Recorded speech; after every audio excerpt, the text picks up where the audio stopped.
I mean, come on, stop with the ghetto crap. I'm done with the ghetto. I've had it up to here with ghetto. I know they want to say rap is this and rap is the streets and rap is the current and rap is the that. Look at jazz.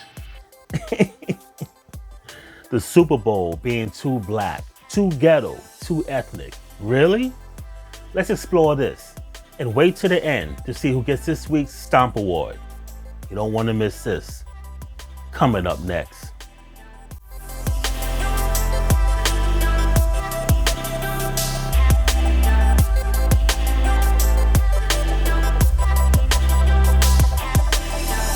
Welcome to Rewind, my new online digital platform. If you haven't already, I want you to do one thing. It's free and it's very simple. I want you to hit that subscribe button. Hit the subscribe button, hit the bell for future notifications. That way you are notified when a video comes out each and every week. And don't forget to click a like, because I know you're going to like this video. Click a like. Once again, there's nothing to it and it's free. Now, let's get right to the chase. White people are complaining that the Super Bowl was too black, too ethnic, and too ghetto. Really, the Super Bowl halftime show, that is, too black, too ethnic, and too ghetto. But to see, the thing is, what about previous Super Bowls when it featured nothing but white artists? Did black people say it was too white? Did black people say it was too mainstream? Did black people say it was too vanilla? It didn't have enough flavor into it? No. We watched the Super Bowl. We watched the halftime. The thing is, we watched the commercials, the new trailers coming out, and of course, the entertainment of the Super Bowl. But here, this white chick explains why the Super Bowl was too black, white people in it. Let's roll the clip. Can you imagine if next year's Super Bowl is all white people? Can you envision how much rage that will cause? I can. But it's a double standard. Because this year's Super Bowl had not one white person in it. But it was cool. It was fine. I mean, I personally thought the show was trash, but that's my opinion.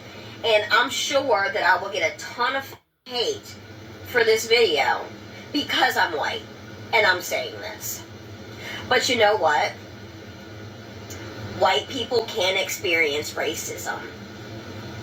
I'm sorry that that ruffles some feathers, and I'm sorry that you think you own racism, because you don't.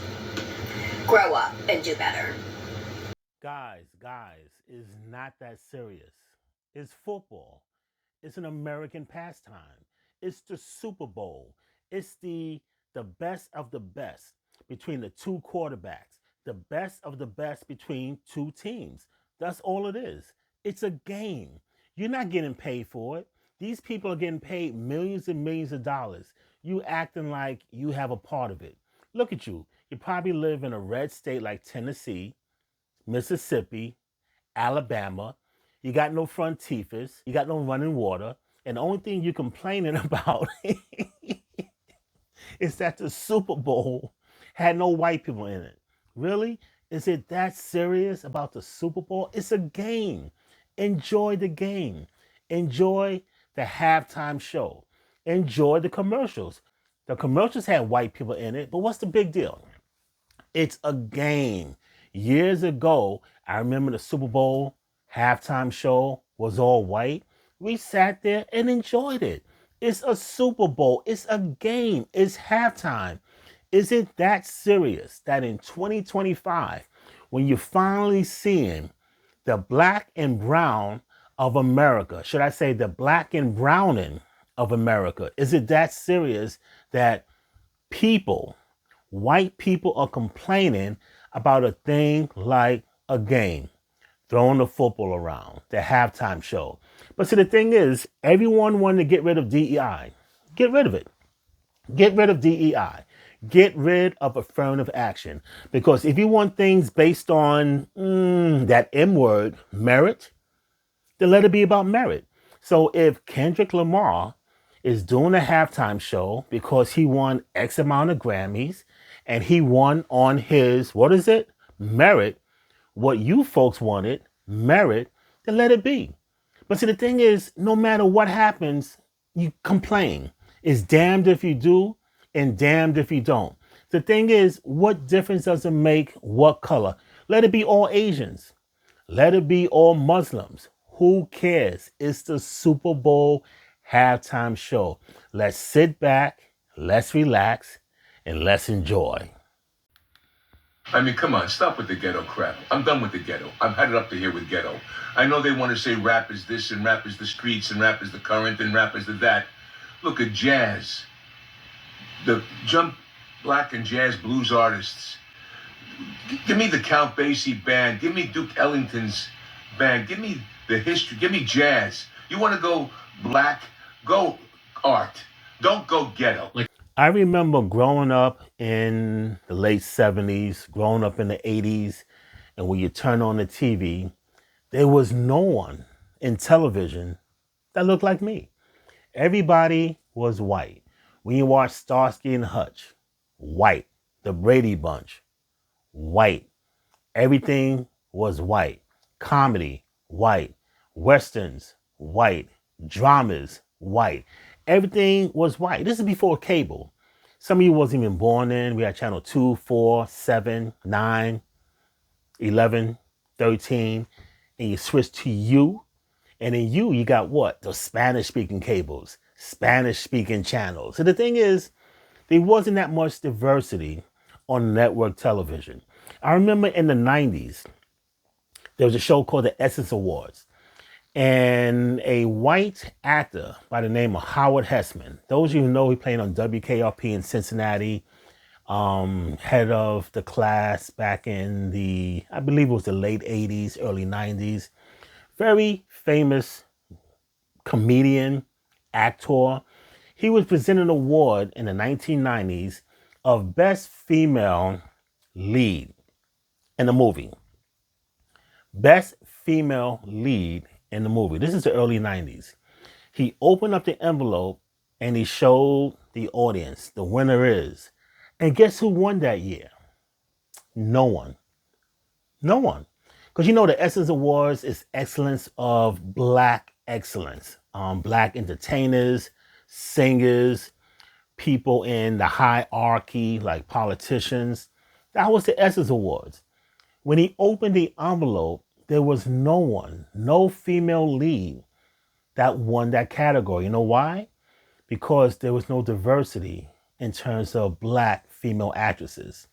Imagine, this is back in the 90s when things were still modernized, things were still up and up, and not one black female was in that category.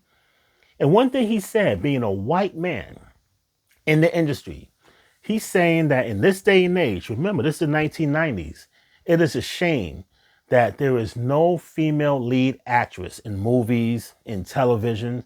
No one, not one actress, out of all the actresses, black around then, no one won. I wonder why. No diversity. Everyone was white. But if it was a Meryl Streep or somebody else in that nature, oh, that category would have been filled to the rim. But notice, not one female black won that category. Name a drama in the 1990s that had, or should I say, starred an African-American male drama. There were none. What about in the 80s? Lead, drama, black male. No one. So all of a sudden, you're seeing more diversity, and white people are crying racism, reverse racism. First of all, there is no such thing as reverse racism, because you have to have racism on white people in the first place to have reverse racism. Name an instance when a group of white people systemically had dogs attacked on them. Name a situation systemically that whites were not allowed to be enrolled in school or in college.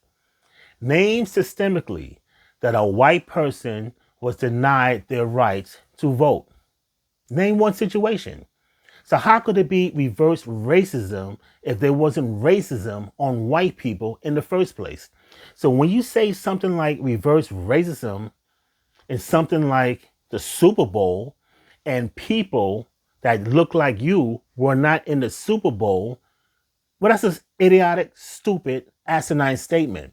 You saying that we have to wake up? No, honey, you have to wake up because it was them folks, meaning you, your ancestors, that created this system of racism, of apartheid, of separation. And all of a sudden, in 2025, you want to eliminate it? And guess what? Racism and stuff of that nature still exists with us. So you should wake up. You should wake up, smell the roses. You should wake up and smell the coffee because all these things are related to you and you're not the solution. In this day and age, you are still the problem. The biggest fear is fear of competition because for the first time, white people have to compete with us. You see, Captain America is black. I was watching a trailer, I don't know how true it is, of a black James Bond. I was watching these other shows where you see lead actresses and lead actors being black. We didn't have this years ago. 5 years ago, we barely had it. We didn't have it 10 years ago. And remember the situation, the examples I made in the 80s and 90s? We definitely didn't have it then. All of a sudden, you're seeing diversity. All of a sudden, you folks are being scared. All of a sudden, you have to compete. So if you want to get rid of DEI, if you want to get rid of anything associated with DEI, and you want it based on a merit system, then let it be. Because like I said before, DEI and affirmative action didn't help us as black people. It helped mostly white women. So this week's Stomp Award goes to you. Yeah, it goes to you for making an asinine statement, for making a fool out of yourself. Sometimes when you say things, it's best to keep quiet because when you open your mouth, you realize how unintelligent, stupid, and foolish you really are. Ladies, gentlemen, want unfiltered analysis of videos just like this? I want you to do one thing. I want you to hit that subscribe button.